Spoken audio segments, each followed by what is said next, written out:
মধুপুর গ্রামে হরিহর নামে এক কৃষক বাস করে। হরিহরের দুই ছেলে। ছোট ছেলে সুমল ছিল ভীষণই পরিশ্রমী। সে রোজ সকালে ঘুম থেকে উঠে জমিতে কাজ করতে যেত। অপরদিকে বড় ছেলে বিমল ছিল ভীষণই অলস প্রকৃতির। সে যখনই জমিতে চাষবাস করত, নিজের অলসতার জন্য সে কোনোবারই ভালো ফসল ফলাতে পারত না।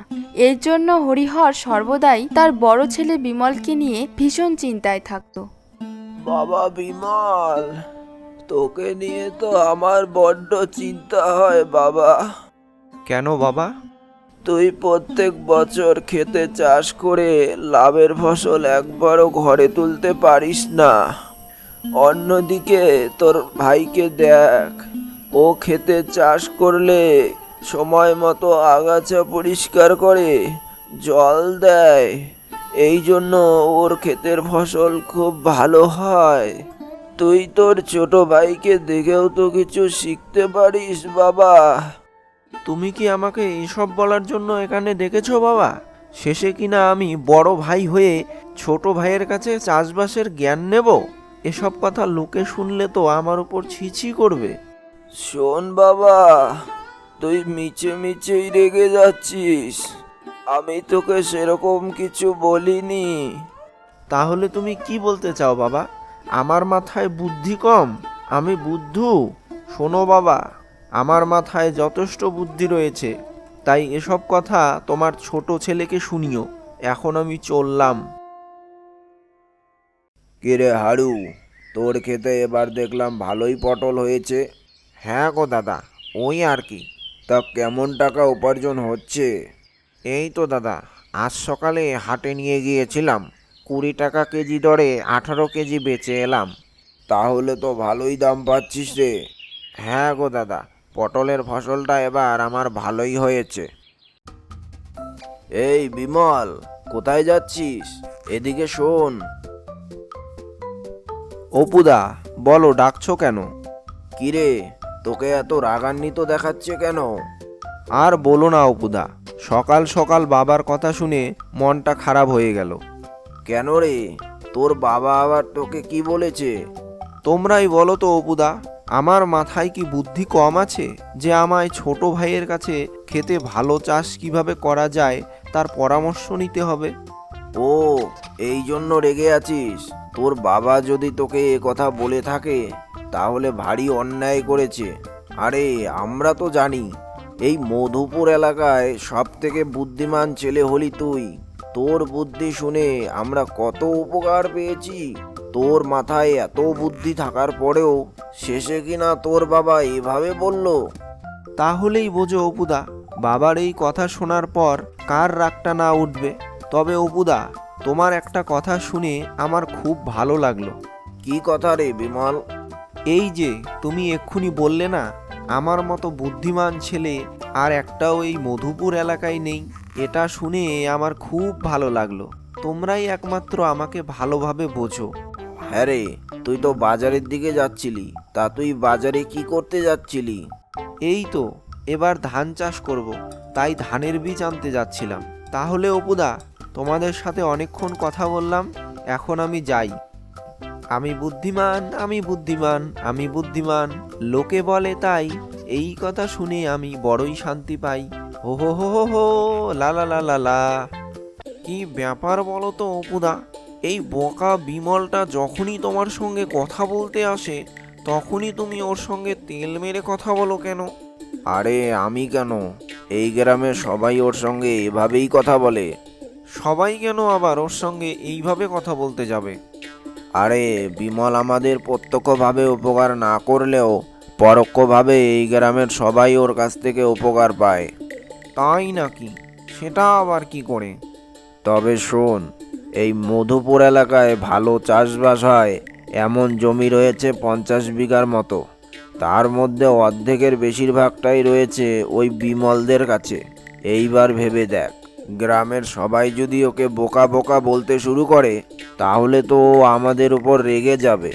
আর রেগে গিয়ে যদি খেতে ভালো ফসল ফলাতে শুরু করে তাহলে যে পটল আজ তুই বাজারে 20 টাকা দরে বিক্রি করলি, সেই পটল আজ তোকে অর্ধেক দামে বিক্রি করে আসতে হতো। সত্যি অপুদা, আমি তো এই ব্যাপারটা ভেবে দেখিনি। আরে শোন শোন, আরও আছে। ও আমাদের আরও একভাবে উপকার করে। সেটা কিভাবে?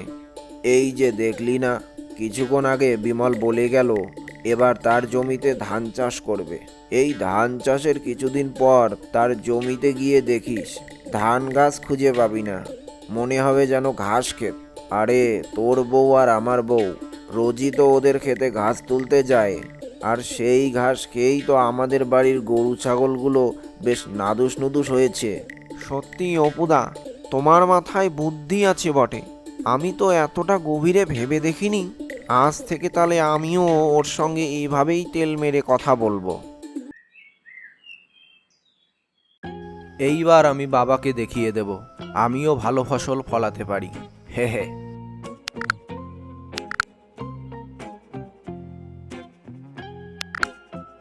দাদা, তুমি এত ঘন করে ধান গাছের চারা রোপণ করছো কেন?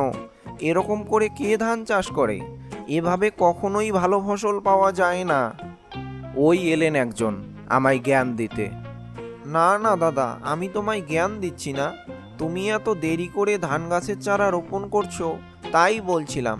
আর কিছুদিন পর তো বর্ষা শুরু হবে, আর সেই সময় এই জমিগুলো তো জলের তলায় থাকবে। তাহলে ফসল তুমি তুলবে কখন? তোকে আর কষ্ট করে আমায় জ্ঞান দিতে হবে না। আমি জানি তুই আমায় হিংসে করিস, আর বর্ষা আসতে এখনো অনেক দেরি আছে। এখন তুই যা তো এখান থেকে, আমার কাজে বিরক্ত করিস না।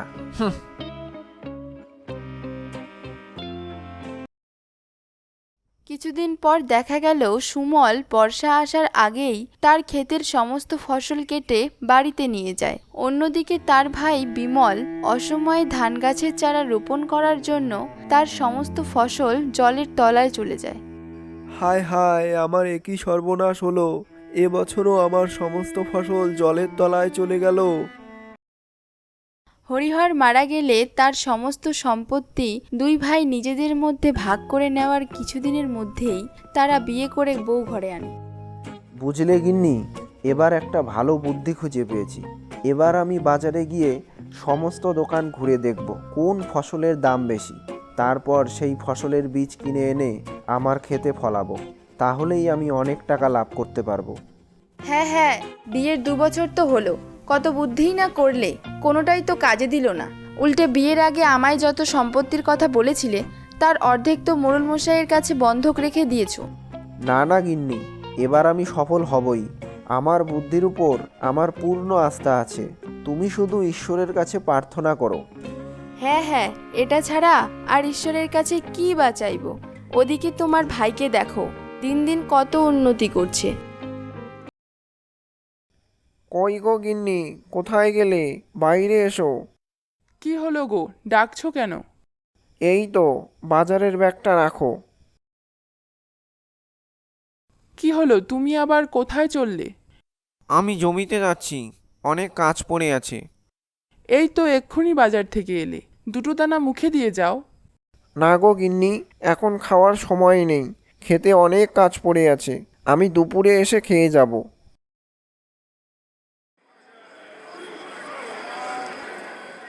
দাদা, আপনি বলুন তো, আপনার দোকানের সবথেকে দামি সবজি কোনটা? এই তো ফুলকপি 50 টাকা কিলো। তা বলুন ক কিলো দেব? এই তো পেয়েছি। পুরো বাজারের মধ্যে এই ফুলকপি তো দেখছি সব থেকে দামি। তাহলে কাল থেকে আমার ক্ষেতে এই ফুলকপির বীজ রোপণ করার কাজে লেগে পড়ব। এবার আমায় কে আটকায়? এইবার তো আমি বড়লোক হবই হব। কি দাদা বলুন ক কিলো দেব? আরে না না, আমার কিছু লাগবে না, আমি শুধু দাম জিজ্ঞেস করছিলাম। আজব লোক তো। সরুন তো মশাই এখান থেকে, বউনি সময় বিরক্ত করবেন না।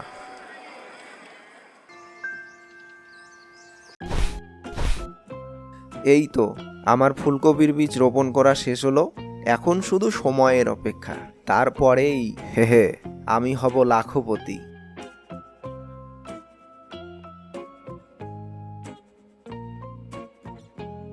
ফুলকপি নিয়ে যান, ফুলকপি, তাজা তাজা টাটকা ফুলকপি। দাদা, ফুলকপি কত করে? 50 টাকা কিলো। কে? 50 টাকা কিলো? আপনি কি মশাই আমার সঙ্গে মশকরা করছেন? এই গরমের দিনে কেউ কি ফুলকপি খায়? তাই যে আপনি এত চড়া দামে বিক্রি করছেন? আপনার নেওয়ার হলে নিন, না হলে কেটে পড়ুন তো এখান থেকে। আমার ফুলকপি নেওয়ার অনেক খদ্দের আছে। বিমল ফুলকপিগুলো নিয়ে সারাদিন বাজারে বসে থাকে, কিন্তু তার একটা ফুলকপিও বিক্রি হয় না। কি গো, একটা ফুলকপিও তো দেখছি বিক্রি হয়নি। হ্যাঁ গো গিন্নি, কেউ একটা ফুলকপিও কিনতে আসেনি। সময় ছাড়া অসময়ে ফুলকপির চাষ করলে তোমার ফুলকপি কে কিনবে? বাড়ির বউয়ের মতন থাকো, আমার কানের কাছে এত ঘ্যান ঘ্যান করো না তো। এমনিতেই দেখছো আমার অনেকগুলো টাকা লোকসান হয়ে গেল, তার উপর আবার আমায় জ্ঞান দিচ্ছ।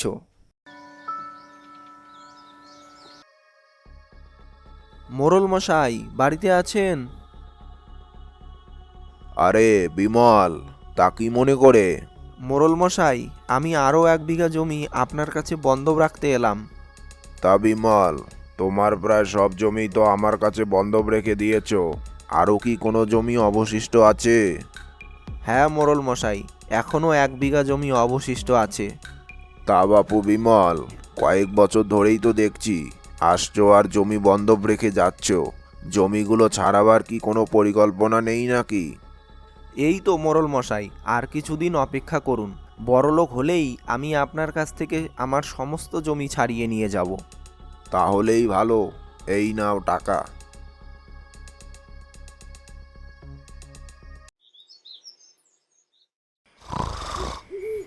হে ঈশ্বর, আমার স্বামীর মাথায় তুমি একটু বুদ্ধি দাও। সমস্ত জমি মোড়ল মশাইয়ের কাছে বন্ধক রাখতে রাখতে আর মাত্র 1 বিঘা জমিই অবশিষ্ট আছে। হয়তো আর কিছুদিন গেলে বাকি জমিটুকুও আমার স্বামী মোড়ল মশাইয়ের কাছে বন্ধক রেখে দিয়ে আসবে। তখন আমাদের পথে বসা ছাড়া আর কোনো উপায় থাকবে না। দয়া করো ঈশ্বর, আমাদের দয়া করো। বৌমা, বৌমা, বাবা, আপনি এসেছেন? শোনো বৌমা, আমি তোমাদের একটা উপায় বলে দিতে এসেছি। যদি আমার কথা শোনো, তাহলে তোমাদের দুর্দশা শেষ হয়ে যাবে। কি উপায় বাবা? মন দিয়ে শোনো তবে। কাল তোমার স্বামীকে যে করে হোক ক্ষেতে চাষ করার জন্য পাঠাবে। সেই ক্ষেতে চাষ করার সময় সে একটা স্বর্ণমোহরের হাড়ি পাবে, কিন্তু সেখান থেকে সে 5টা করে স্বর্ণমোহর প্রতিদিন বাড়ি নিয়ে আসতে পারবে। তবে মনে রেখো, 5টার বেশি স্বর্ণমোহর যদি সে বাড়িতে নিয়ে আসে, তাহলে এর ফল কিন্তু বিপরীত হবে। ঠিক আছে বাবা।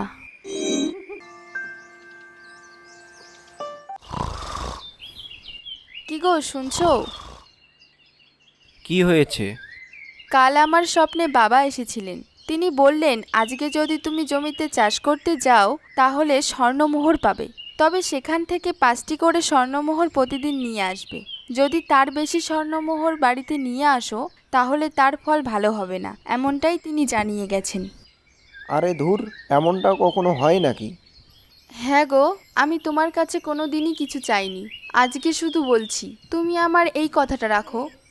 ঠিক আছে, তুমি যখন এত করে বলছো তাহলে আমি যাচ্ছি।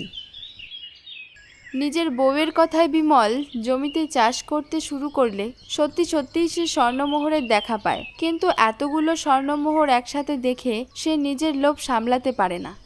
আমার বউ তো দেখছি ভীষণই বোকা মহিলা। নইলে কেউ বিধাতার দেওয়া এমন উপহার পেলে জমিতে ফেলে যায়? আমি বরং গোটা হাঁড়িটাই বাড়িতে নিয়ে যাই, তাহলে আমায় আর রোজ রোজ জমিতে আসতে হবে না। গিন্নি, ও গিন্নি, এই দেখো আমি কি নিয়ে এসেছি। বিমলের বউ বাইরে আসলে বিমল সেই জমি থেকে আনা মোহরের হাঁড়িটা উল্টে দিতেই সেখান থেকে মোহরের বদলে ছাই বেরিয়ে আসতে থাকে। এ কি, মোহরগুলো কোথায় গেল? এই হাঁড়ির ভিতর এত ছাই এলো কোথা থেকে? হায়রে আমার পোড়া কপাল, ওনাকে বলেছিলাম 5টা করে মোহর নিয়ে আসতে।